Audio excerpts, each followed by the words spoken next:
हार मानने मैनू पंजाबी पढ़न में बड़ी दिक्कत होती है। मैं तो नाम ही पढ़न लगे पुट्ठा सीधा हो जाना वा।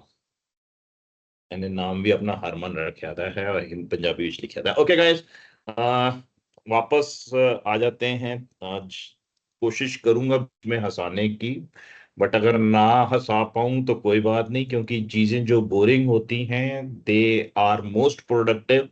As I told you earlier, this is like not my words, these are the words of बहुत ही रिनोन्ड बंदा है हिंदुस्तान में आज की डेट में। आपके आधार कार्ड जो हैं वो उनकी वजह से बन रहे हैं। He is the brain child behind this, his name is Nandan Nilekani. आपने अगर नाम सुना हो तो, जो कभी इन्फोसिस के चेयरमैन होते होते थे, and he was the founder member of Infosys. Narayana Murthy नाम सुना होगा बच्चों आपने, उसी के साथ एक दूसरा बड़ा नाम जो इन्फोसिस टेक्नोलॉजीज में आता है, that is Nandan Nilekani. Now Infosys is a company which is associated with your this paper of taxation आज की डेट में, क्योंकि इनकम टैक्स का पोर्टल जो है वो भी इन्फोसिस चलाती है, और जो जीएसटी का पोर्टल है वो भी इन्फोसिस टेक्नोलॉजीज ही चलाती है। एंड इस बंदे की जो स्टेटमेंट है वो ये है कि I want to make Infosys a boring place to work. क्योंकि बोरिंग है तो भैया कमाई आ रही है, मोटी कमाई हर क्वार्टर आ जाती है, काम हो जाता है। They don't want the excitement of corporate, शोर नहीं मचाना चाहते हैं, चुपचाप से पैसे कमा के घर लेके जाना चाहते हैं। हमारे जो कोर्स का, हमारे जो करिकुलम है, इसका ऑब्जेक्टिव भी बड़ा सिंपल है कि हर चीज अंदर डालो अपने, उस नॉलेज को जो है आगे मार्केट में यूटिलाइज करो, sell your knowledge, become a professional and means thorough successful person. मैंने जितने भी चार्टर्ड अकाउंटेंट्स, कॉस्ट अकाउंटेंट्स देखे हैं जो स्टडी हैं, means they may not be the most successful person, but आप अगर सक्सेसफुल पर्सन की बात करें तो likes of your Kumar Mangalam Birla, जो बिरला एम्पायर चलाते हैं, he is also chartered accountant. अगर हम बात करें तो एक नाम पहले और आता होता था जो आज की डेट में इतना सक्सेसफुल नहीं रह गया है, वो थोड़ा सा पॉलिटिकली घूम फिर के नीचे गिर गया। चंदा कोछड़ नाम आपने शायद सुना हो, नहीं सुना हो तो आज मेरे मुंह से सुन रहे हो, मैं बोल रहा हूं, आप इसके बारे में थोड़ा सा रिसर्च करना। She use to be a lady who actually led most successful bank in India, ICICI bank को वो लीड करती होती थी, and she led it for good many years. वो जब बैंक बिल्कुल डूबने की कगार पे खड़ा था, वहां से उसको वो टर्न अराउंड करके ले गई। ये बड़े सीरियस से कैरेक्टर नजर आते हैं। तो हंसना हंसाना ठीक है, थोड़ा बहुत जो है नॉलेज एडअप करने के लिए, बोरियत के लिए अच्छा है, दूर करने के लिए, but then major of the things is going to come through knowledge, hard work and regular work, consistency. ठीक है बच्चे, वापस आ जाते हैं टैक्सेशन पे। After this pep talk that was started by sir, तो इसको कंक्लूड करते हैं और डिस्कशन शुरू करते हैं टैक्सेशन पे वापस से एक बारी। We were talking about this schedule in the last class, schedule second पे हम बात कर रहे थे। I think we had finished this slide, मैं एक बार दोबारा से देख लेता हूं। तो renting of immovable property is treated as a supply of services, ये हमने बात करी थी कि renting of supply of renting, ये हमने ये वाली स्लाइड खत्म करी थी, हम दूसरी नहीं कर पाए थे, वहां तक हम नहीं पहुंचे थे, तो आज हम यहाँ पहुंच जाते हैं। तो last slide was we works contract पे मैंने खत्म किया था। It's a case of composite supply. Composite supply का मतलब दो चीजें मिलाकर हम दे रहे हैं, मीन मैं आपको अगर घर बना कर दे रहा हूं, मैं आपसे अलग से सीमेंट, रेत, ईट, गिट्टी इसके पैसे चार्ज नहीं कर रहा हूं, अलग से आपको घर के wash basin, sink, bathroom, toilet ये सब अलग से नहीं बेच रहा हूं, मैं आपको पूरा घर दे रहा हूं। यानी कि मैं आपके लिए जो है एक तरफ सामान खरीद के ला रहा हूं, ये सारी चीजें लगती हैं, ईंट, गारा, रेता जो है, एक तरफ ये खरीद के लाया, दूसरी तरफ मैंने जो है वो लेबर खरीदी, मैंने मेसन जो मिस्त्री होते हैं उनकी सर्विसेज ली, मैंने वो दोनों सर्विसेज और गुड्स को कंबाइन करके आपको अल्टीमेटली घर बना के दिया। प्लॉट शायद आप ही का था, मैंने घर आपके ऊपर कंस्ट्रक्ट करके दे दिया। इसको हम वर्क्स कंट्रैक्ट कहते हैं। ये वर्क्स कंट्रैक्ट का एक बड़ा बेसिक सा एग्जांपल बताया जो बच्चे आपको समझ में आ जाता है। नहीं तो आज की डेट में दुनिया में वर्क्स कंट्रैक्ट जो है वो ज्यादातर काम वर्क्स कंट्रैक्ट के थ्रू ही हो रहे हैं। जैसे टेलीकॉम की सर्विस प्रोवाइड की जाती है तो बड़े बड़े टावर लगते हैं, टावर के ऊपर इक्विपमेंट लगते हैं, ये वर्क्स कंट्रैक्ट का एग्जाम्पल है। इसको हम आगे चल के जैसे जैसे अभी आप पेपर पास कर लोगे फिर आपको जो है थोड़ा सा और डिटेल में समझाएंगे वर्क्स कंट्रैक्ट किस तरह के होते हैं। इसको हम ईपीसी कंट्रैक्ट भी कहते हैं। उन डिटेल्स में हम आगे चल के बात करेंगे ईपीसी कंट्रैक्ट क्या होता है, वो सब वर्क्स कंट्रैक्ट का ही हिस्सा होते हैं। ठीक है जी। टर्न की कंट्रैक्ट भी कहते हैं कि आपका बिजनेस जो है वो शुरू ही तब होगा जब हम आपके लिए पूरा इंफ्रास्ट्रक्चर तैयार कर देंगे। इंफ्रास्ट्रक्चर तैयार करवाने के लिए आप जो है वो हो सकता है बिजली बनाकर आगे ट्रांसमिट करने वाली कंपनी हो। आपने छोटी मोटी ट्रैवलिंग करी होगी कभी, एक शहर से दूसरे शहर बस में ट्रेन में गए होगे, आपने देखा होगा कि बिजली की तारें लगी हुई हैं बड़ी ऊपर ऊपर तक जो है, हाई वोल्टेज करंट उसमें से फ्लो हो रहा है। तो वो अपने आप तो नहीं लग गई, उसको भी हम इंसानों ने ही लगाया है, हमारी इंसानों की कंपनियों ने ही लगाया है। तो वो सारे के सारे जो है वो थ्रू वर्क्स कंट्रैक्ट लगते हैं। वर्क्स कंट्रैक्ट हमारे लिए सिर्फ इतना सा सब्जेक्ट है कि इसको सर्विसेज ही ट्रीट किया जाता है। It is always treated as a supply of services. आप मटेरियल के साथ इसे सप्लाई कर रहे हैं मगर ये हमेशा सर्विसेज की तरह ही ट्रीट होगा जो वर्क्स कंट्रैक्ट है। ठीक है बच्चे। अब हम आ जाते हैं एक्टिविटीज और transactions to be treated as supply. कौन सी एक्टिविटीज या ट्रांजैक्शंस हैं जिसको हम सप्लाई ट्रीट करते हैं अंडर शेड्यूल 2। पिछली स्लाइड तक हम शेड्यूल 1 की बात कर रहे थे, अब हम शेड्यूल 2 की बात कर रहे हैं। तो शेड्यूल 1 में हमने जो है वो renting of immovable properties treated as supply of services ये पढ़ा था। यहाँ ये शेड्यूल 2 में एक्सेप्शन आ गया कि renting of residential dwelling for use as residence is treated as exempted supply. अगर आप अपना घर जो है वो किराए पे देते हो रहने के लिए, अगर घर आपने किराए पे दे दिया ऑफिस बनाने के लिए या किसी और कमर्शियल पर्पस के लिए, तो घर भी जो है that will be treated as a supply. Rent of house will also be treated as supply, but renting of residential dwelling for use as the residence, रहने के लिए दिया तो वो accepted supply. Construction of A complex building, civil structure or a part thereof, including a complex or building intended for sale to a buyer, wholly or partly is treated as supply of service। तो आप ये जो construction करोगे ये एक तरह का works contract ही हो गया ना। In construction of a complex building civil structure, जो मैं अभी पिछले स्लाइड में बात कर रहा था, ठेकेदारी वाला काम जो है, तो इसको जो है they are intended for sale to buyer wholly और partly is treated as supply of services. तो ये कंस्ट्रक्शन वाला काम जो है ये सर्विसेज माना जाएगा। अब इसमें जो है एक एक्सेप्शन है, इस एक्सेप्शन का जिक्र हमने पिछली क्लास में किया है। इस एक्सेप्शन को आप आधे मिनट के लिए पढ़िए और आधे मिनट बाद जो है we come on to the discussion. मैंने आपको क्या बताया था वो यहां पर लिखा हुआ है, उसके बारे में हम डिस्कस कर लेते हैं क्योंकि ये एक इंपॉर्टेंट पॉइंट है, एग्जामिनेशन पॉइंट ऑफ व्यू से बड़ा इंपॉर्टेंट है। आपसे एग्जाम में सीधा सीधा सवाल पूछा जा सकता है, so we need to discuss that.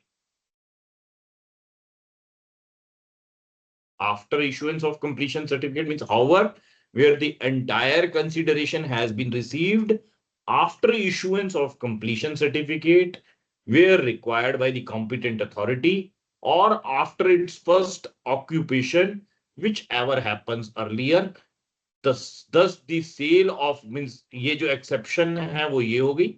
पहले तो है कि construction of a complex building civil structure और part thereof including a complex और बिल्डिंग इंटेंडेड फॉर सेल। ये वो वाला एग्जांपल है बच्चे जो मैंने आपको बताया था कि आप चंडीगढ़ में घर बुक करा लोगे अपना, मोहाली में कहीं पर या पंचकुला में घर अपना बुक कराओगे, अभी घर जो है आपको पोजेशन जो है या 2 या 3 साल बाद मिलेगा। एक तरफ वो केस है और दूसरी तरफ अब आप जो है वो रेडी टू मूव इन घर खरीद लेते हो। तो उस केस में आपको जीएसटी जो है वो किस केस में देना है, पहले वाले में देना है या दूसरे वाले में देना है? Oh come on out with the answers to this question. बात करते हैं, अपने फोन जो है डिम्यूट कर लो, इसके ऊपर डिस्कशन शुरू करते हैं। हेलो,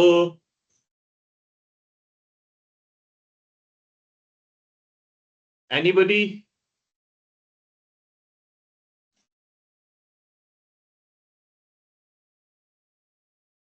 सर जो पहले वाला केस है उस पे टैक्स नहीं देना पड़ेगा। जो पहले वाला केस है, यानी कि जब आप जो है अंडर कंस्ट्रक्शन प्रॉपर्टी खरीदोगे उस पर टैक्स नहीं देना पड़ेगा। अगर आपने फुल्ली कंस्ट्रक्टेड जो पूरी रेडी टू मूव इन है उस पे खरीद लिया तो टैक्स देना पड़ेगा। Yes sir. No sir, no sir, Yes, sir. Under construction building पे टैक्स लगेगा। वेरी गुड मेहक, आप सही कह रहे हैं कि अंडर कंस्ट्रक्शन। शुभम, इस पॉइंट को नोट कर लो, अच्छी तरह से गांठ बांध लो, सारे बच्चे बांध लो, क्योंकि एक मीन्स इसका जो आइडियल सिनेरियो हमारा बन चुका है। क्लास में एक बच्चे ने जो है वो आंसर गलत बताया, एक ने ठीक बताया, तो स्टोरी बन गई।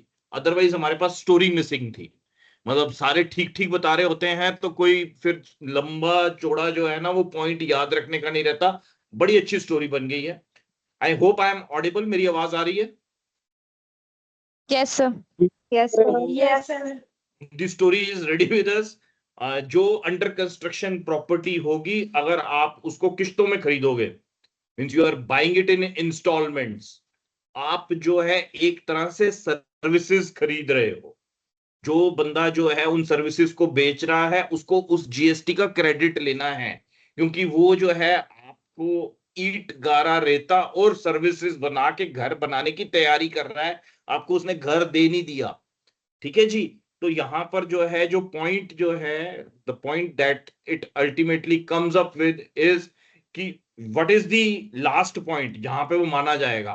तो इसमें जो एक्सेप्शन है वो ये होगी, ये एक्सेप्शन हमने याद करनी है बच्चे, कि आपने अगर घर जो है वो खरीदा है where the entire consideration, means घर का एक एक पैसा जो आपने दिया है, where the entire consideration has been received after the issuance of completion certificate। CC issue होता है बिल्डिंग के ऊपर। मतलब बिल्डिंग जो है वो बसने लायक जब बन जाती है तो कॉम्पिटेंट अथॉरिटी जो है वो कंप्लीशन सर्टिफिकेट इशू करती है। आपने घर का सौदा ही तब करा कि हाँ जी अब हम खरीदेंगे। आपने वो घर 40 लाख रुपए का खरीदा है तो 40 लाख रुपए में पहले जो 1 लाख रुपए का बयाना किया है वो भी तभी किया है जब कंप्लीशन सर्टिफिकेट मिल चुका है। 39 लाख बचे हुए भी तभी दिए हैं। अब आपको इसके ऊपर जीएसटी नहीं लगेगा, क्योंकि then it is not going to be treated as supply of service. Normally अगर अंडर कंस्ट्रक्शन बिल्डिंग होगी तो it is treated as a supply of service, but क्योंकि घर कंप्लीट बन चुका है, कंप्लीशन सर्टिफिकेट मिल चुका है, इसलिए ये जो है ये सर्विस नहीं है, ये इमूवेबल प्रॉपर्टी हो गई। अब इमूवेबल प्रॉपर्टी होगी तो जीएसटी का कोई कंसेप्ट ही नहीं रहा, जीएसटी खत्म हो गया। उससे पहले वो सर्विस थी। ठीक है जी। इसलिए अब जीएसटी खत्म हो जाएगा। यहां आपने फर्स्ट टाइम, कई बार अब ऐसा होता है यहां पर ना जो नॉर्मल कोर्स में एज पर लीगल लॉज, जो प्रॉपर्टी से रिलेटेड लॉज हैं, रेरा वगैरह करके लॉज होते हैं, उनके हिसाब से तो जब तक कंप्लीशन सर्टिफिकेट ना मिले आप घर की ऑक्यूपेशन नहीं कर सकते हैं। आप घर को जो है खरीद नहीं, मतलब रहने के लिए यूज नहीं कर सकते हैं। मगर पीछे बिल्डर्स ने जो है डिफॉल्ट्स इतने किए हैं कि लोग बिना कंप्लीशन सर्टिफिकेट के ही पोजेशन लेके रहने लगते हैं तो बेचने भी लगते हैं।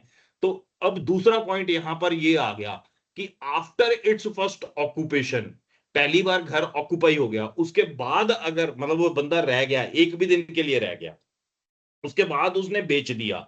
अब इस केस में अगर कंप्लीशन सर्टिफिकेट नहीं भी है, मींस कॉम्पिटेंट अथॉरिटी का कंप्लीशन सर्टिफिकेट नहीं भी है, तो भी जो है इसके ऊपर जीएसटी नहीं लगेगा, क्योंकि ये इमूवेबल प्रॉपर्टी हो गई। एक बंदा रह गया, रहने के बाद दोबारा बेच गया, क्योंकि उसने ऑक्यूपाई कर लिया, घर में वो रहने लग गया, तो ये माना जाएगा कि घर कंप्लीट ही है फॉर ऑल प्रैक्टिकल पर्पसेस। दस जो पॉइंट आ गया बड़ा क्लियर वो आ गया। Thus the sale of ready flat where the entire consideration is received after the aforesaid date is not supply। why it is not supply? क्योंकि supply के लिए मूवेबल प्रॉपर्टी, मूवेबल गुड्स होने चाहिए। अगर मूवेबल गुड्स नहीं है तो वो सप्लाई का मतलब ही नहीं है। ना ये सर्विसेज है, सर्विसेज की डेफिनेशन यहां से हटा दी गई है। सर्विसेज वो तभी तक था जब तक कंप्लीशन सर्टिफिकेट के पहले और मिला बाद में दोनों में मिला के कंसिडरेशन गई थी। अब ये चीजें हट गई हैं, it is an immovable property. ये प्रॉपर्टी बार बार बिकेगी, एक बार नहीं। हो सकता है आने वाले 20 साल में 5 बार बिक जाए, 4 बार बिक जाए, कभी भी जीएसटी पिक्चर में नहीं आएगा क्योंकि ये इमूवेबल प्रॉपर्टी। नेक्स्ट पॉइंट जो आ जाएगा बच्चे, वो आ जाएगा इंफॉर्मेशन टेक्नोलॉजी का सॉफ्टवेयर। उसमें आपकी जो development, design, programming, customization, adaptation, upgradation, enhancement, implementation of IT software, all is treated as supply of services. ये सब सर्विसेज माने जाएंगे। जो आईटी से रिलेटेड काम हो गया आपको, चाहे वो जो है हार्ड डिस्क में डाल के दे रहा है, चाहे वो क्लाउड पे रख के दे रहा है, किसी भी शेप एंड फॉर्म में they, it is treated as software. It is treated as services. It's not treated as goods. It is treated as services. कई बार पहले जो है डाउट आ जाते होते थे कि उसने हार्ड डिस्क में डाल दिया जी, उसने जो है सीडी के ऊपर दे दिया, उसने पेन ड्राइव पे दे दिया। तो पेन ड्राइव तो टेंजिबल है ना, तो टेंजिबल है तो गुड्स होने चाहिए। Now it is a very clear definition, if it is IT, IT का मतलब है सर्विसेज, सेवाएं दी जा रही। अब एक कंसेप्ट बच्चे और आ जाता है, दैट इज रेफ्रेनिंग या non compete fee. Means non compete fee agreeing to the obligation to refrain from an act और टू टॉलरेट एन एक्ट और ए सिचुएशन और to do an act. Means अपने आप में जो है आप खाली सामान या सेवाएं ही नहीं खरीदते बेचते हो, आप कई बारी सामान और सेवाओं के अलावा सहूलतें भी बेचते खरीदते हो।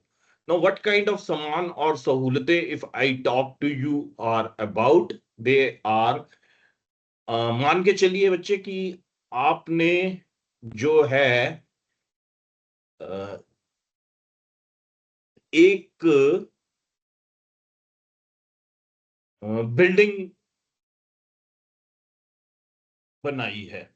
मीन्स आप जो है यू आर बिल्डर, आप एक बिल्डर ही हैं, ठीक है जी। आप एक बिल्डर हैं और आपने कंस्ट्रक्शन करी और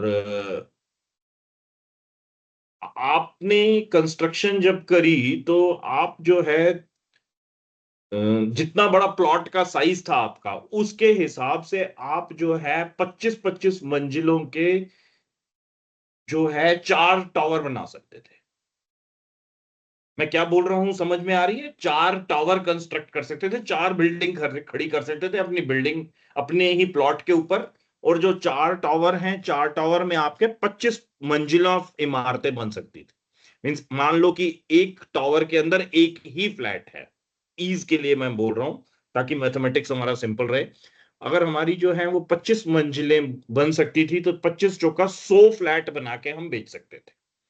ये बात समझ में आ रही है? Yes sir. Yes sir. अब 100 फ्लैट बना Yes, के sir. हम बेच सकते थे। तो आप जो है वो पूरा प्लान जो है शुरू हो गया आपका, आपने काम शुरू कर दिया।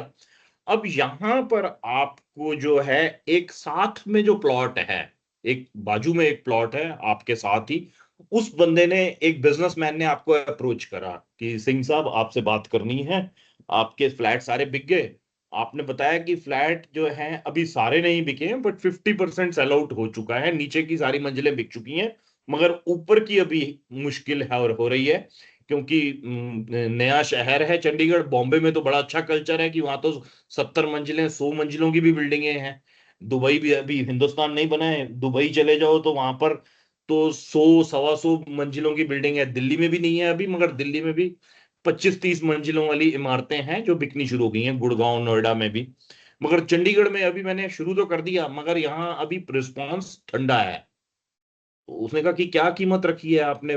कह रहे जी हमने जो है पहले जो 15 मंजिलें थी उसकी कीमत तो जो है वो रखी हुई है 60 लाख रुपए, और बाकी जो ऊपर के हैं उसकी कीमत हमने 50 लाख रखी है। तो उसने कहा कि यार तुम जो पहला टावर है जिसके साथ बिल्कुल बाजू में हमारा प्लॉट है, अगर उसके जो है तुम जो 15 तुम्हारे बिक गए, बस तुम उसको 15 तक ही सीमित रखो, उसके ऊपर की 10 मंजिलें तुम ना बेचो।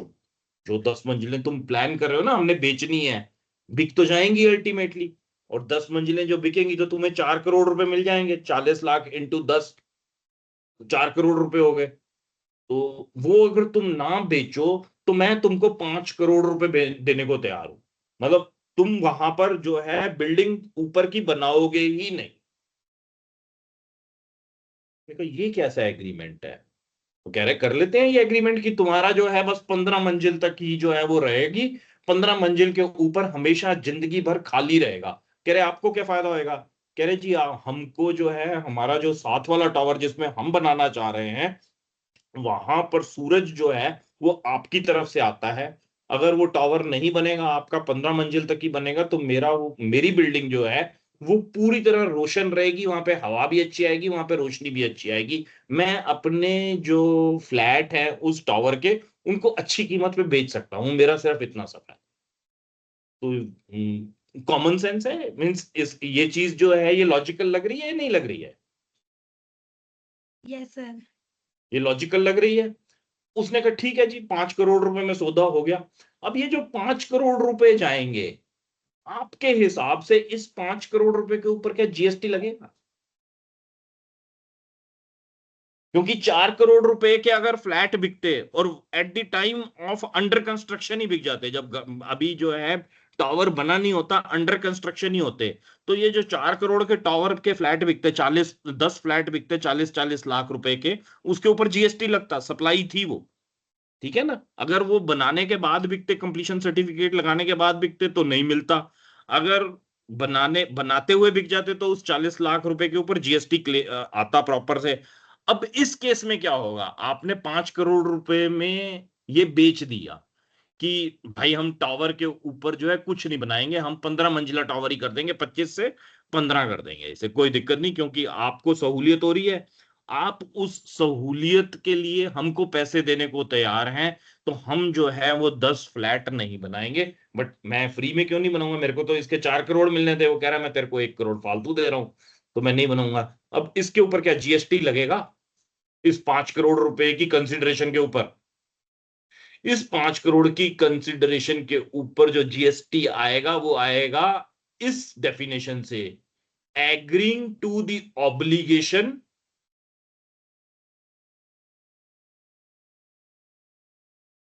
To refrain from an act. मैं वहां पे कंस्ट्रक्शन करना चाहता था, मैं कंस्ट्रक्शन करके उस माल को बेचना चाहता था, उस इन्वेंट्री को बेचना चाहता था। आपने मेरे को रोक दिया कि भाई तेरे को ये काम नहीं करना। उसके लिए मैंने जो है आपसे फीस ले ली। अगर मैंने उसको अपनी आपने कहा भी, एक ने कहा दूसरे ने माना, अगर ऐसे हुआ होता तो कोई कंसिडरेशन नहीं थी, कोई सप्लाई ऑफ सर्विसेज थी नहीं। बट यहां पर जो है refrain from an act and that too along with consideration. तो जो कंसिडरेशन है वो बेसिकली आपको एक काम ना करने के पैसे दिए गए हैं। एक तरफ जो है सर्विसेज या जीएसटी टैक्स किस पे लग रहा है? आप कोई सेवाएं दे रहे हो उस पे टैक्स लग रहा है। दूसरी तरफ सरकार ने पकड़ लिया आपको कि भाई तू ये काम करना चाहता था, तेरे को ये काम ना करने के पैसे मिल रहे हैं। अगर काम ना करने के पैसे मिल रहे हैं तो वो भी एक तरह की सेवाएं ही हैं जो तू दे रहा है, दैट इज ऑल्सो सर्विस। तो उसके ऊपर भी जीएसटी लगेगा। It will be considered as a supply of services. Is this point clear? Yes yes sir. Sir. Yes. आप अगर yes sir. Non compete fee देते हो कि भाई मैं कंपटीशन में नहीं हूं तेरे, मतलब आप दो दुकानें, मीन्स आपने एक टायर की दुकान खोली और साथ में एक बड़ी टायर की दुकान और खोल गई। जो बड़ी टायर की दुकान खोली उसने कहा कि ये भाई 50 लाख रुपए पकड़, तू कल से टायर बेचने की जगह जो है यहाँ पर काम शुरू कर ले, क्या कहते हैं, मोटर कार रिपेयर का, टायर नहीं बेचेगा। तो आपने वो नॉन कम्पीट फीस ले ली, यानी 50 लाख रुपए। जब आपने नॉन कम्पीट फीस ली है तो that means that it comes under the purview of GST. GST, उस पैसे के ऊपर आपको जीएसटी देना पड़ेगा। ठीक है जी। आपने नॉन कम्पीट फी की तब भी, आपने एक काम को करने के पैसे लिए तो जीएसटी है ही है। उस काम को ना करने के भी आपको अगर पैसे मिले हैं, you are basically obliging somebody by refraining from an act, उसके भी पैसे। और टू टॉलरेट एन एक्ट और ए सिचुएशन, आप किसी चीज को झेल रहे हो, उसके भी पैसे ले रहे हो। ठीक है। आपके साथ में एक टावर आ गया, जिस बंदे ने कहा कि मैंने टावर बना दिया है, आपने कहा कि नहीं ये तो आप बना नहीं सकते थे क्योंकि यहाँ पे तो राइटफुली मेरा अधिकार था। उसने कहा अब तो बन गया भाई, मगर बन गया है, अब तू मेरे पे केस वेस ना कर, ये ले हर महीने 2 लाख रुपए मेरे से लेता रहा कर। तो वो जो 2 लाख रुपए की कंसिडरेशन आएगी टू टॉलरेट एन एक्ट और ए सिचुएशन, वो 2 लाख रुपए जो है that will be considered as services to you, उसके ऊपर आपको जीएसटी देना पड़ेगा। तो ये वाला जो पॉइंट है ये अपने आप में बच्चे इंपॉर्टेंट हो जाता है।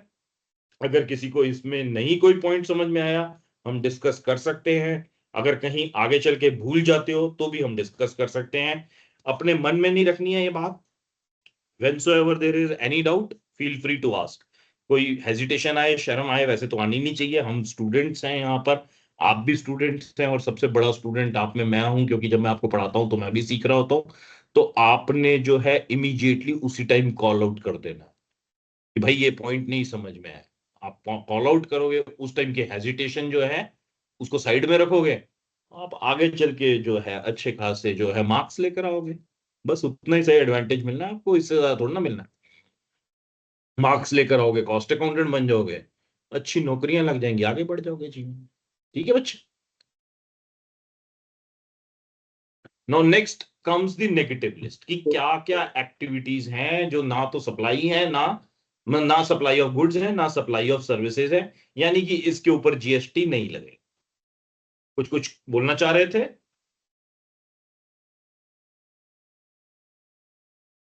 The Schedule 3rd of the CGST Act defines the activities and transactions that are treated as neither a supply of goods nor supply of services. This means that these activities fall outside the scope of GST law, and as a result, no GST is levied on them. The key activities listed in Schedule 3 are services by an employee to an employer. Employee अगर employer को services provide कर रहा है तो वो जो है GST की सर्विसेज नहीं है, वो जो है एक एम्प्लॉयर और एम्प्लॉय के बीच की सर्विस है। That's basically contract of service, not contract for service. जब कंट्रैक्ट फॉर सर्विस होगा कि मैं आपको सेवाएं जो है वो प्रोवाइड करूंगा, तभी जीएसटी लगता है। अगर मैं आपके पास नौकरी कर रहा हूं तो फिर सर्विस टैक्स नहीं लगता। ठीक है जी। This excludes salary and other employment benefits from GST. तो सैलरी और बाकी जो बेनिफिट्स हैं, जैसे पीएफ मिलता है, मेडिकल मिलता है, और पर्क्स मिलते हैं, अलाउंसेस मिलते हैं, किसी पे भी जीएसटी नहीं लगेगा। सर्विसेज ऑफ ए कोर्ट और tribunal in their official capacity, जो आपको कोर्ट या ट्रिब्यूनल जो है वो सर्विसेज प्रोवाइड करती है, दैट इज बेसिकली, उसके ऊपर वो फीस भी नहीं लेते हैं, बड़ी नॉमिनल सी फीस होती है। कोर्ट फीस लगती है बट बहुत कम होती है, बट उसके ऊपर जीएसटी नहीं लगेगा। जो भी कोर्ट फीस होएगी that is except from GST. Functions performed by members of parliament, MP या एमएलए जो सर्विसेज प्रोवाइड करते हैं, उसके ऊपर जीएसटी नहीं लगता है। Local authorities, municipal corporations, gram panchayat, ये सारी सर्विसेज जो प्रोवाइड कर रहे हैं लोगों को, उसके ऊपर जीएसटी नहीं लगेगा। जो services of funeral, burial, crematorium, mortuary, including the transportation of the deceased, transportation of disease means जो डेड बॉडी ले जाने के लिए एम्बुलेंस वगैरह यूज होती है, उसके ऊपर भी जीएसटी नहीं लगेगा। अदरवाइज ट्रांसपोर्टेशन, अगर हम टैक्सी हायर करते हैं या हम प्राइवेट बस हायर करते हैं तो उसके ऊपर जीएसटी लगता है, बट अगर it is for a body तो जीएसटी नहीं लगेगा। It is not considered as supply under schedule 3। Actionable claims other than lottery means actionable claims भी जो हैं वो भी सप्लाई नहीं है, बट इसके अंदर उन्होंने जो है वो एक्सेप्शनल जो है एक्शनेबल क्लेम्स में जो बेसिकली गुड्स माने जाते हैं जिसके ऊपर जीएसटी लगता है, वो 3 आइटम्स निकाल दी। इसके ऊपर हमने डिटेल डिस्कशन करी थी कि लॉटरी हो गई, बैटिंग के लिए जो टोकन होते हैं या बैटिंग के लिए जो और वो नंबर्स वंबर्स देते हैं, वो सब जीएसटी लगता है उसके ऊपर। गैम्बलिंग के लिए जो टोकन मिलते हैं, या गैम्बलिंग के लिए अगर कोई आपको कूपन वूपन इशू करता है जुआ खेलने के लिए, तो वो सब एक्शनेबल क्लेम्स जो हैं they are taxable. Means actionable claims जितने भी हैं जो आपके एसेट्स आपके दिखते हैं कि भाई ये आप अगर वापस करो तो आपको कैश मिल जाएगा, आप जीत जाते हो तो वो बढ़ जाते हैं, आप हार जाते हो तो वो कम हो जाते हैं, वो सारे के सारे एक्शनेबल क्लेम्स जो हैं उस पे जीएसटी लगना है। बाकी एक्शनेबल क्लेम्स पे जीएसटी नहीं है। बाकी एक्शनेबल क्लेम्स क्या है? Somethings of the types of hundi, somethings of the types of debentures, something of the types of bonds, even the shares, ये सब एक्शनेबल क्लेम्स हैं, इनके ऊपर जीएसटी नहीं लगता है।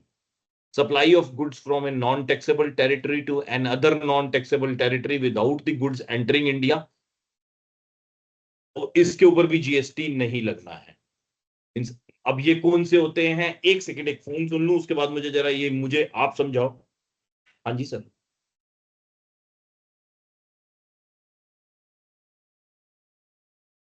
मैं एक सेशन में हूं, मैं सर घंटे भर में कर दूं, चलेगा? ओके सर, ओके, और done, it will be done. मैं सर मैं 7:45 तक भेज। ओके। हाँ जी। क्या है ये? क्या कवि क्या कहना चाह रहा है बच्चे यहाँ पे? Supply of goods from a non taxable territory to another non taxable territory without the goods entering India, इसका क्या मतलब है? ये कौन सी नॉन टैक्सेबल टेरिटरी की जिक्र हो रही है? तो जैसे पाकिस्तान हो गया। ओ बाबा, क्या बात है, पाकिस्तान वाले ने अफगानिस्तान भेज दिया, हम उस पर जीएसटी चार्ज नहीं करेंगे, ठीक है। और पाकिस्तान से अगर इंडिया आ गया तो फिर सर होगा, जीएसटी चार्ज होगा। फिर जीएसटी चार्ज जैसे होगा। बंगला हो गया, बंगला। अब बंगला बंगला नहीं, अब कंट्रियों में नाम नहीं गिनाओ मेरे को। अब बांग्लादेश सर। अब कंट्री नहीं गिनानी बच्चे। अब आपको और जो नेक्स्ट मैं एक्सपेक्ट कर रहा हूं वो आंसर चाहिए। एक एक दो दो थी एक्सपेक्टेशंस। एक एक तो पाकिस्तान वाली थी, दूसरी क्या थी? शुभम, आप कुछ बोलना चाह रहे थे? सर जैसे शिप में से कोई गुड्स आ रही हैं, हमने इंडिया के पोर्ट से पहले ही उसको सेल कर दिया, ओके, ठीक है। हाई सी सेल फिर उस पे कहते हैं टैक्स, इसको, हाई सी फिर सेल उस पे कहते हैं। से मीन्स अभी जहाज जो है वो हिंदुस्तान में पहुंचा नहीं है, आपने पहले ही सेल कर दिया, तो वो आपकी जो सेल है वो आउट ऑफ इंडिया ही हुई है। मगर जब भी वो गुड्स हिंदुस्तान में छुड़ाए जाएंगे उस टाइम पे जीएसटी आ जाएगा पिक्चर में। जब वो कस्टम अथॉरिटीज से जब उन गुड्स को जो भी बंदा छुड़ाएगा, जिसने भी खरीदा है वो छुड़ाएगा, तब वो जीएसटी पे करेगा। और इसके अलावा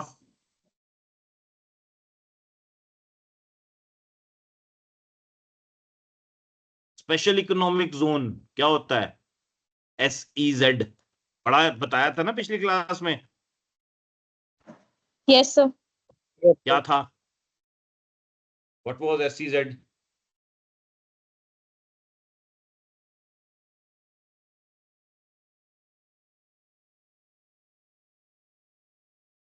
इंडिया में सर होते टैरिफ हुए भी वो रिलैक्सेशन इंडिया एरिया नहीं होता है। है। हाँ जी। Tariff relaxation area. हाँ, रिलैक्सेशन एरिया वो बेसिकली आपका जो है एक्सपोर्ट करने के लिए बनाया हुआ है, एक्सपोर्ट जोन बनाई हुई है हमने। इंडिया में होते हुए भी उसको इंडिया नहीं माना जाता है। जैसे हिंदुस्तान में जो है स्पेशल इकोनॉमिक जोन्स जो हैं वो हर एक स्टेट में ही है ऑलमोस्ट। हिमाचल में बद्दी में मिल जाएंगे आपको, पंजाब में आपको जो है वो मोहाली में मिल जाएंगे, चंडीगढ़ में भी हैं, हरियाणा में गुड़गांव में हैं, और आपका यूपी की बात करें तो नोएडा में है।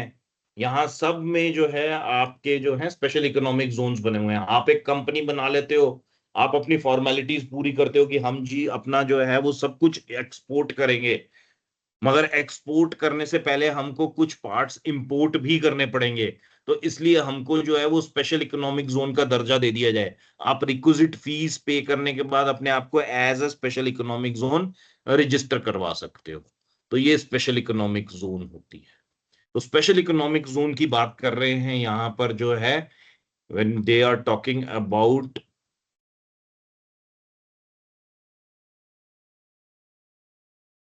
ये सप्लाई जो है supply of goods from a non taxable territory. तो नॉन टैक्सेबल टेरिटरी एक तो विदेशी हो गई, जैसे पाकिस्तान बोला था गुड़िया ने, और दूसरी जो नॉन टैक्सेबल टेरिटरी है वो आपकी स्पेशल इकोनॉमिक जोन हो गई। तो स्पेशल इकोनॉमिक जोन से अगर गुड्स जो है वो एक्सपोर्ट होकर सीधे आउट ऑफ कंट्री चले जाते हैं तो उस पर जीएसटी नहीं लगेगा। पाकिस्तान से अफगानिस्तान जा रहे हैं तो लगना ही नहीं है। मगर it has to be non taxable territory to another non taxable territory. तो यानी कि स्पेशल इकोनॉमिक जोन से विदेश में चले गए, एक स्पेशल इकोनॉमिक जोन से दूसरे स्पेशल इकोनॉमिक जोन में चले गए, अगर ये स्पेशल इकोनॉमिक जोन है, स्पेशल इकोनॉमिक जोन का उल्टा क्या होता है, ऑपोजिट वर्ड क्या बताया था मैंने इसके लिए, एक एसईजेड बताया था, एक इसके अगेंस्ट बताया था कि इसका एंटोनिम क्या है। इसका एक एंटोनिम बताया था आपको, डीटीए, डोमेस्टिक टैरिफ एरिया। तो अगर स्पेशल इकोनॉमिक जोन से गुड्स जो हैं वो डोमेस्टिक टैरिफ एरिया में आते हैं, तो जो है वो आपकी पूरी ड्यूटीज लगेंगी, वो non taxable territory to taxable territory goods आएंगे या सर्विसेज आएंगी तो उसके ऊपर टैक्स लगेगा। तो ये पॉइंट याद रखना है, from one non taxable territory to another non taxable territory. Non taxable territory एक तो विदेश हो गया और दूसरा SEZB हो गया। Supply of warehouse goods to any person before clearance for home consumption, ये जो शुभम पॉइंट बता रहे थे ये वो वाला हो गया कि एक वेयर हाउस्ड गुड्स का मतलब बच्चे यहां पर जो है that is basically customs warehouse. जब गुड्स कस्टम्स वेयर हाउस में पड़े हुए हैं तो कस्टम्स वेयर हाउस क्या है, इसको हम अभी आगे चल के पढ़ेंगे अच्छी तरह से। जब गुड्स जैसे इंडिया में आए, मान के चलो गुड्स इंडिया में दुबई से आ रहे हैं, तो दुबई से आने के बाद समुद्री जहाज में जैसे गुड्स आए, तो गुड्स जब बॉम्बे के पोर्ट पे उतरे तो वो जो है वो कस्टम्स अथॉरिटीज की कस्टडी में चले जाते हैं। कस्टम्स अथॉरिटीज उनको अपने वेयर हाउस में रख देती हैं। उन वेयर हाउस में गुड्स जब आपने छुड़ाने हैं एज एन इंपोर्टर, आपने मंगाया है, तो आपको उसकी इनवॉइस की कॉपी, साथ में इनवॉइस की कॉपी के एक बिल ऑफ लीडिंग होता है, जो जो जहाज का बिल है, जहाज की बिल्टी जो होती है वो, और साथ में बिल ऑफ एंट्री जो है वो फाइल करना होता है। आप एक कागज फाइल करते हो जिसको बिल ऑफ एंट्री कहते हैं। तो और साथ में इसके ड्यूटी कैलकुलेट करके ड्यूटी भी जमा कराते हो।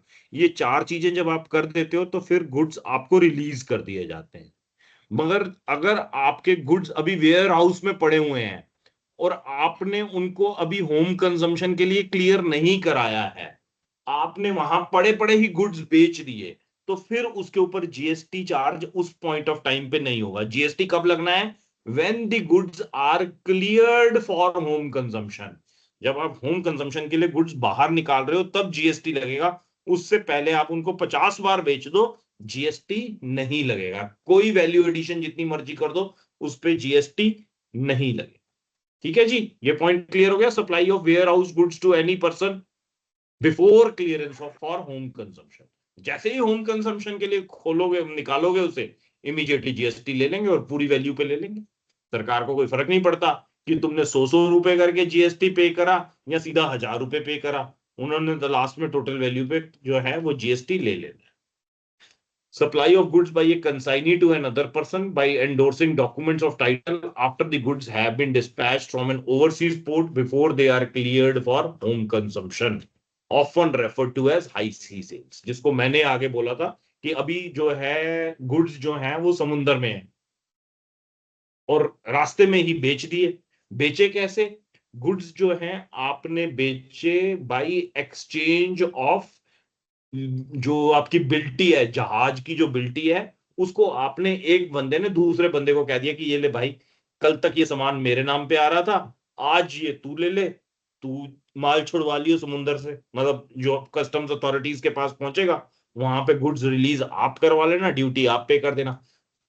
इस बिल के ऊपर जो है वो बिल बना हुआ है $10,000 का, तुम मेरे को $1,000 जो है वो प्रॉफिट का दे दो, $11,000 मेरे हाथ पकड़ाओ, गुड्स तुम्हारे हो गए, अब तुम छुड़ाते रहना अपने।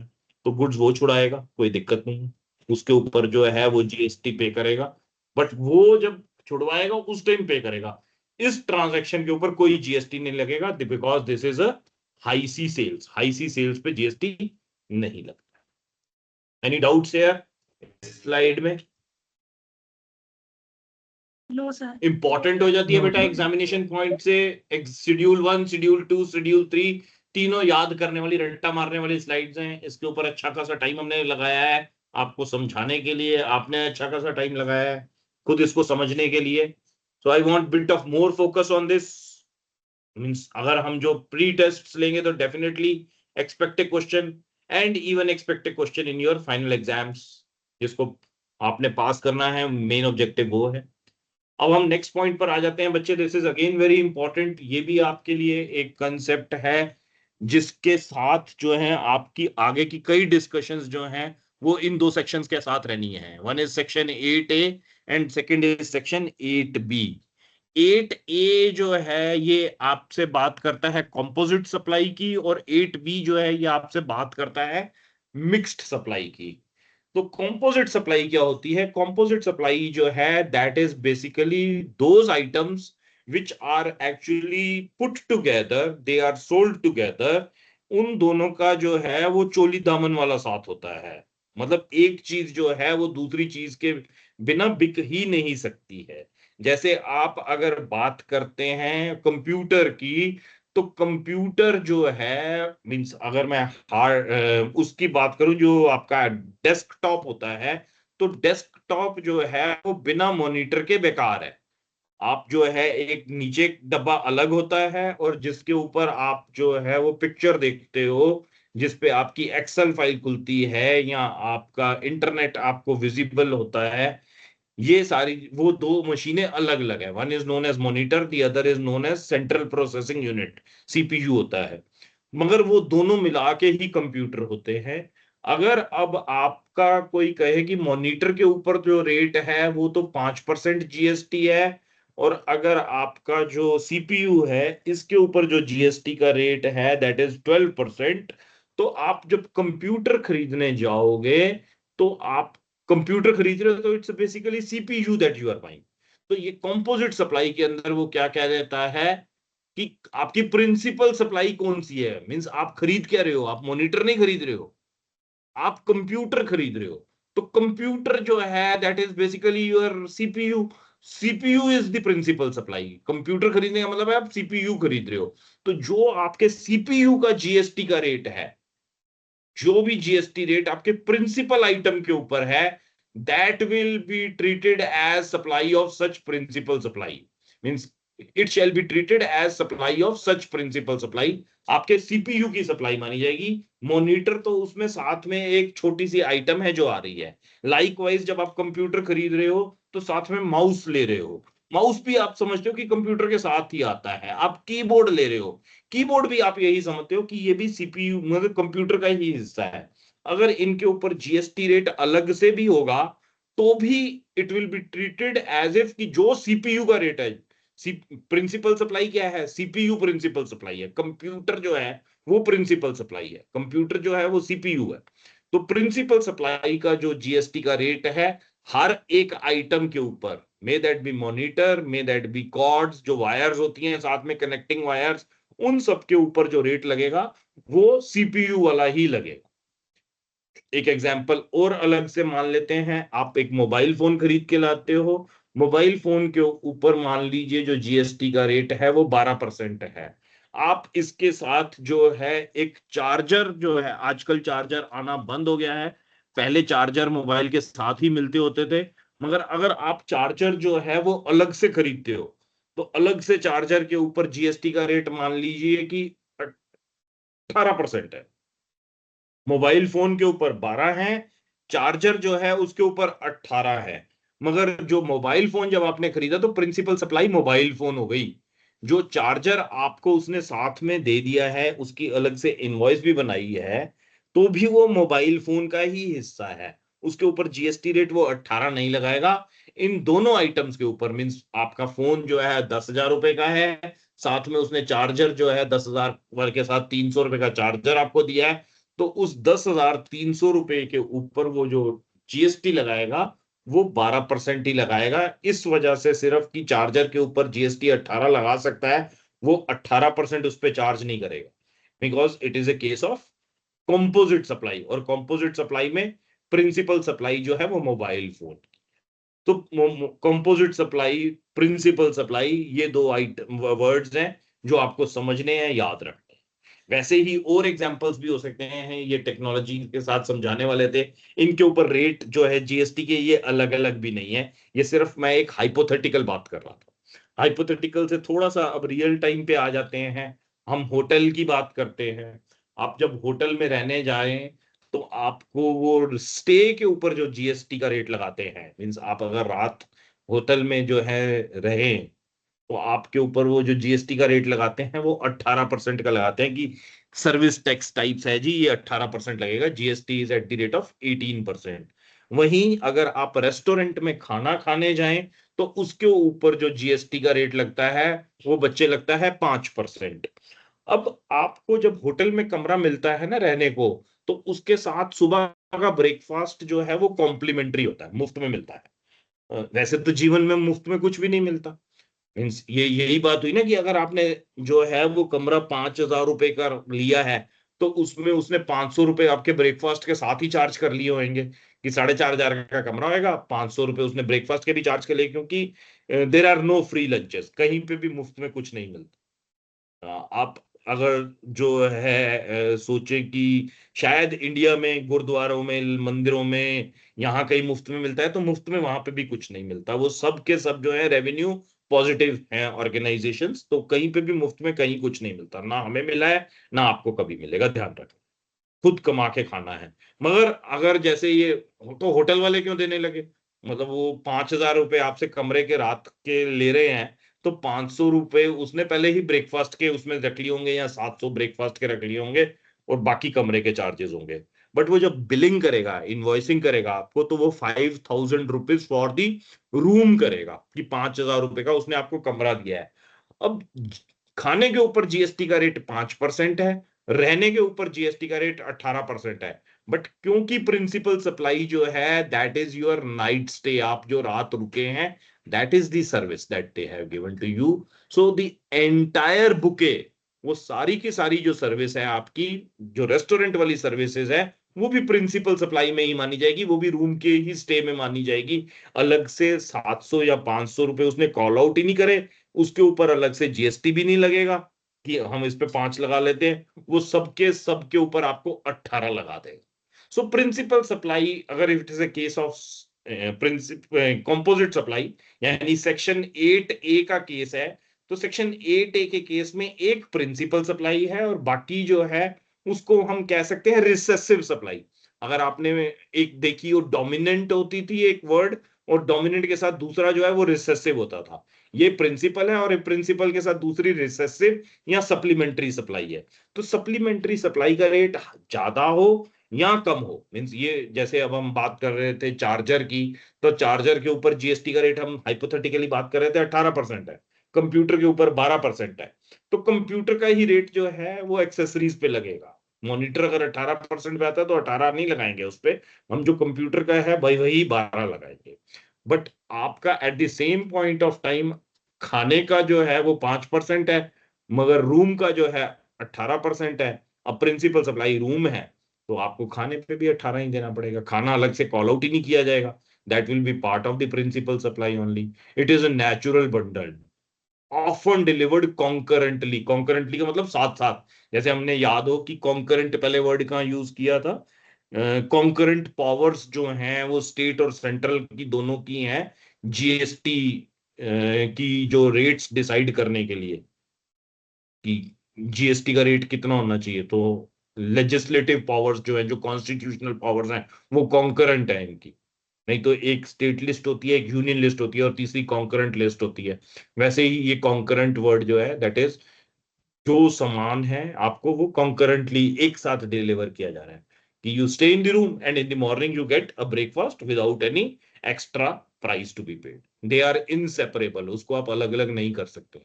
Applicability of tax rate on the composite supply, आपकी जो टैक्स रेट है वो प्रिंसिपल सप्लाई पर है, कंपोजिट सप्लाई पर है। जो प्रिंसिपल है उसके नाम से है मगर सारी वैल्यू पे लग रहा है। मीन्स फ्लाइट टिकट भी हो सकती है, दैट इंक्लूड्स अ मील, हवाई जहाज की टिकट, ट्रेन की टिकट और आपकी वॉल्वो बस की टिकट, सबके ऊपर जो जीएसटी है वो उसने ट्रैवल का लेना है, अलग से जो खाना खिला रहा है उसका नहीं उसने बिल बना। तो कंपोजिट सप्लाई बच्चे समझ में आ गया, सेक्शन 8A। इसको अगर कम समझे हो तो 8B के साथ जैसे ही डालेंगे बड़ा आसानी से समझ में आ जाएगा। यहां पर जो है कंपोजिट सप्लाई में तो था कि दोनों जो है देवर लाइक चोली दामन, एक दूसरे के बिना वो एग्जिस्ट ही नहीं कर रहे हैं। मगर 8B के अंदर क्या है कि in order to boost up the sales, malls में स्वीट्स की शॉप में, मिठाई की दुकान पे चले जाओ, हलवाइयों के पास चले जाओ, आजकल हल्दीराम्स, नाथूस, ये वो हर हर एक जगह पर अपनी वहां पर एक फेमस दुकान होती है। जलंधर चले जाओगे, आपको वहां लवली स्वीट्स मिल जाएगी। तो वहां पर जो है बास्केट्स बनी होती हैं, कई बारी टोकरियां बना के रखी हुई हैं, जिसमें उन्होंने क्या डाला हुआ है, थोड़ी सी मिठाई डाल दी कि दिवाली आ रही है या रक्षाबंधन अब आ रहा है, तो रक्षाबंधन पे वो जो है बर्फी डाल देंगे, बर्फी के साथ थोड़े से बादाम डाल देंगे, थोड़े से काजू डाल देंगे, थोड़ा सा नमकीन डाल देंगे, साथ में 2 कोल्ड ड्रिंक के टिन रख देंगे, कैन रख देंगे कि ये लो जी, ये भी हम दे रहे हैं, या फ्रूटी रख देंगे। अब यहां जो इमीडिएटली आ जाएगा, this is going to be a case of mixed supply. जैसे ये कॉम्पोजिट सप्लाई थी, यहाँ तो चोली दामन का साथ था। ये जो अब हमने मिठाई का डब्बा बना दिया है जिसमें 4 चीजें मिला दी हैं, इसमें तो कोई चोली दामन वाली बात ही नहीं है। इनको अलग अलग बेच दो तो भी बिक जाती हैं, मिला के बेच दो तो भी बिक जाती हैं। Now if it is a case of mixed supply comprising of 2 or more supplies, it shall be treated as a supply of that particular supply which attracts the highest rate of tax. अब यहां जो GST लगेगा वो highest वाला लगेगा। 8B में highest लगेगा और 8A में जो प्रिंसिपल सप्लाई है उसका लगेगा। That is the difference. Highest लगेगा तो यहां पर हाईएस्ट किसका लगा देंगे, कोल्ड ड्रिंक का लगा देंगे, क्योंकि उसके ऊपर 40% जीएसटी लगता है। आपके बादाम, काजू, बर्फी, उन सबको छोड़ देंगे कि ना तेरे पर हमने 5% जरूर लगाना है। सरकार कहेगी क्योंकि कोल्ड ड्रिंक मिला के बीच में बेच रहे हो, तो ये जो बास्केट है इसके ऊपर हम मिक्स्ड सप्लाई वाला लगाएंगे। मिक्स्ड सप्लाई हाईएस्ट होगी, हाईएस्ट का मतलब कोल्ड ड्रिंक हो गया, 40% जीएसटी लगाओ। तो आगे से ध्यान रखना है बच्चे, क्योंकि हमको वो कई बार जीएसटी वाली इनवॉइस नहीं देते हैं तो हमें पता नहीं चलता, मगर उसमें वो लगा देते हैं। तो ऐसा बंडल पैकेट ऐसा नहीं खरीदना है जो 8B में फंसा हो, आपका वो अननेसेसरीली महंगा हो जाता है। आप एक टोकरी खरीद लो, आप अपनी जो चीजें मिक्स करना चाहते हो वो अलग अलग से खरीद लो और मिला के टोकरी खुद बना के बेचो। तो one, this is 8B is actually going to make the things costly for you. Each of the services may be given alone and is not reliant on the others. Means एक goods या एक services आप अलग से भी दे सकते हो। A mixed supply will have the tax rate of the item with the highest rate of tax applied to it under GST. A gift hamper means the example है gift hamper containing canned foods, chocolates, juices sold for a single price. Since these items can be sold separately, it is a mixed supply. क्योंकि हम इनको अलग अलग भी बेच सकते हैं, इसलिए ये mixed supply मानी जाती है। The entire hamper will be taxed at the rate of item inside it that has the highest GST rate. जो भी highest GST rate होगा उसके ऊपर ये sell out होगा। Hope this point is clear बच्चे। Yes, sir. हमारा Yes, hard sir. Cut off है, Yes, sir. आपकी नेक्स्ट क्लास 7:30 बजे से शुरू होनी है, तो मैं यहाँ बंद करूं अभी। Yes, sir. चलो ठीक है जी, thank you. We meet I think on Friday, मैं आपको कल तक कंफर्म कर दूंगा। Thank you, good night. Thank you, sir. Okay, sir. Thank you, sir. Thank you, sir. Okay, bye bye.